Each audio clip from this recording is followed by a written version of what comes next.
You tuned into another episode of Bread Before Bed. On tonight's episode of Bread Before Bed, we are in Genesis chapter 12. This chapter is subtitled, God Promises a Nation to Abraham.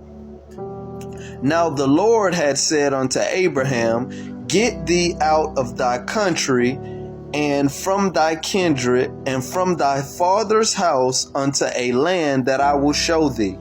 And I will make of thee a great nation, and I will bless thee, and I will make thy name great, and thou shalt be a blessing, and I will bless them that bless thee, and curse him that curse thee. And in thee shall all the families of the earth be blessed. So we're going to backpedal a little bit, and we're going to talk about how when Noah and his sons got off of the boat with their wives, they were charged, commanded by God, to repopulate the earth. So as they begin to do so, we witness how men start turning back evil and doing a lot of evil things. So instead of us focusing on the world and focusing on everybody, what God decided to do is use one people group, right, to teach the world how he wants his people to live, right? And instead of using Japheth, instead of using Ham, he chose to allow the godly line of people, the godly group of people, to come through Shem and his children and his children's children. So Abraham is a descendant, which means he comes from the line of Shem.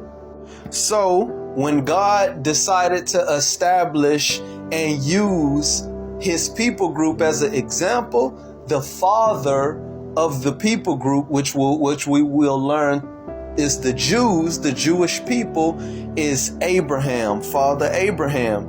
And God just made a promise to Abraham. He commanded Abraham to leave the place that he known as home. Why? Because there was a lot of idol god worshiping there, a lot of paganism there. That means they were serving gods other than God. And he promised Abraham that he will make him a great nation. He will create a big group of godly people through the line of Abraham. And he also told Abraham that whoever blesses him, whoever is kind to him, God will bless them. But whoever is mean to them, God will curse them. And that's still a standard to this day. Us as Christian people, whoever blesses us, God will bless them. Whoever curses us, God will curse them. And it's the same with the Jews today. We're picking up back at verse 4, and it says, So Abraham departed as the Lord had spoken unto him, and Lot went with him. And Abraham was 75 years old when he departed out of the land of Haran. And Abram took Sarai his wife, and Lot his brother's son, and all their substance that they had gathered, and the souls that they had gotten in Haran. And they went forth to go into the land of Canaan, and in the land of Canaan they came. And Abram passed through the land unto the place of Shechem, unto the plain of Moreh. So we get to experience Abraham. His name is Abram right now. God didn't turn his name into Abraham yet. But we get to experience him be obedient to God, which means he listened to God, and he was disobedient to God, meaning he didn't listen to God precisely. So he obeyed God by leaving out of his homeland and going where God told him to go, but God never told him to bring Lot. Nor did he tell him to bring his father, etc. And it says, And the Canaanite was in the land then, and the Lord appeared to Abraham and said, Unto thy seed will I give this land. And there buildeth he an altar to the Lord, who appeared unto him.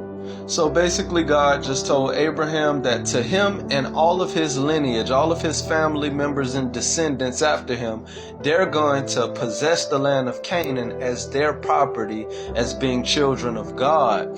But what I want to point out in this particular text is that he builded an altar. That is the place where you worship and show God reverence at.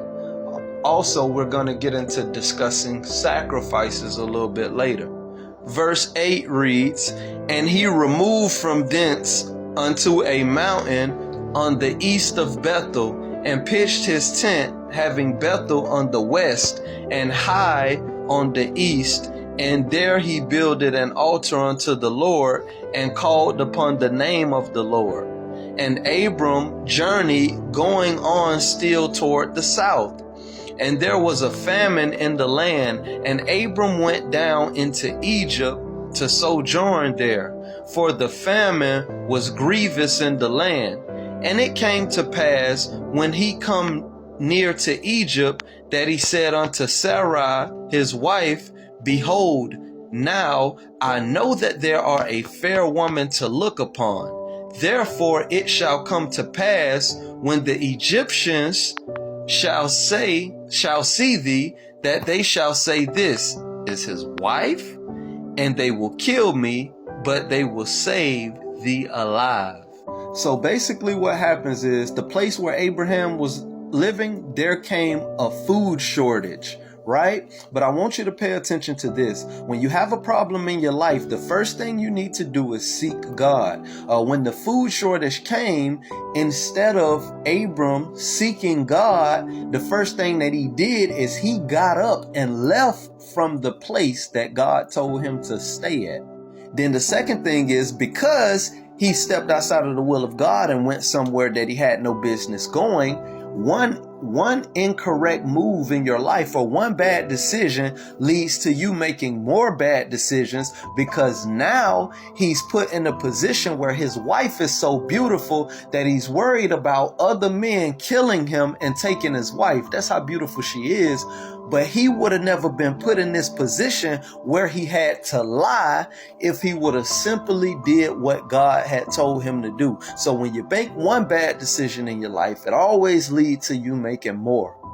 Verse 13 reads, "Say, I pray thee, thou art my sister, that it may be well with me for thy sake, and my soul shall live because of thee. And it came to pass that when Abram came into Egypt, the Egyptians beheld the woman, that she was very fair. The princes also of the Pharaoh saw her, commended her before the Pharaoh, and the woman was taken into Pharaoh's house. And he entreated Abram well for her sake, and he had sheep and oxen and donkeys and men servants and maid servants and female donkeys and camels. And the Lord plagued Pharaoh and his house with great plagues because of Sarai, Abram's wife. And Pharaoh called Abram and said, What is this that thou hast done unto me? Why didst thou tell me that she was thy wife?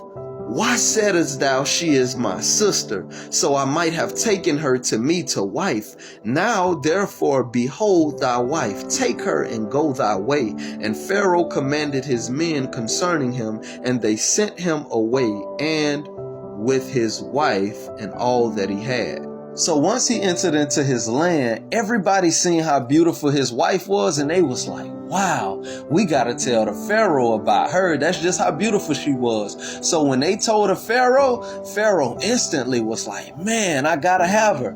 Pharaoh took his wife and he gave him, today we would say money, but then he gave him oxen, sheep, and all of these different things as a dowry, which means as a payment for his wife.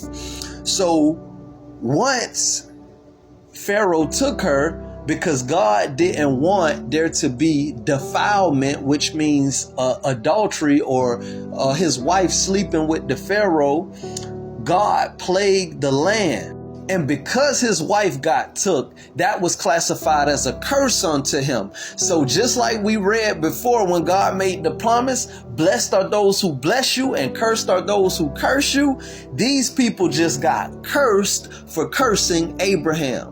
And Abraham began to be a poor representation of a man of God, because now when these people think of a man of God, they're going to think of how they were plagued due to his lie. This concludes our night's lesson on bread before